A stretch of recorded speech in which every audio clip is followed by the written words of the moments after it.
I'm not sure if Nancy Grace is going to make a comment about this or not, but according to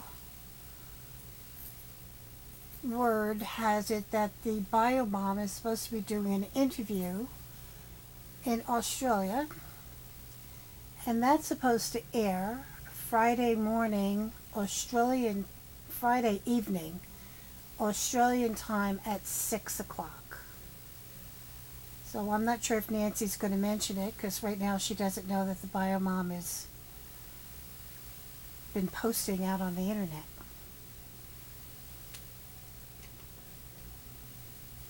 Here we go. Have investigators found Zahra Baker? What do you think happened to Zahra? I don't know. Not looking for a body. Search teams say they've recovered a bone that could be related to the Zahra Baker case. Zahra isn't missing. The cops know where she is and what he has done. There's no desperation in his voice. My name is Adam Baker. There's no urgency. It appears they may have taken my daughter. We really didn't kill her, but what he did after the fact is kind of horrifying. We are taking your calls live. For those of you just joining us, the search is in now, day 2, in the hopes of finding another bone of little Zahra's. This as we discover more jailhouse letters written from behind the jailhouse walls by stepmommy, this time claiming she found Zahra dead. Unleash the lawyers. If she found Zahra dead, Eleanor, why not call 911? Exactly. Little Zahra. And I don't mean to report a fake fire and a phony ransom note. Exactly. And little Zahra had been sick so much of her life. She'd had cancer. She'd gone through many health problems. So why not call the doctor if she's truly sick? I'm wondering what kind of cover-up stepmommy's doing now with all these letters from jail. What about it, Peter Odom? If she found Zahra dead, why not call 911? Right. That she's just floating that, Nancy, to try and get some kind of reaction. It's a silly story. Doesn't add up with all the rest of the evidence. Where this case is headed inevitably is that she's going to be pointing the finger at the husband, and the husband's going to be pointing the finger at her. There's nowhere else it can go. The evidence against them both is mounting. Peter Odom, put him up, please.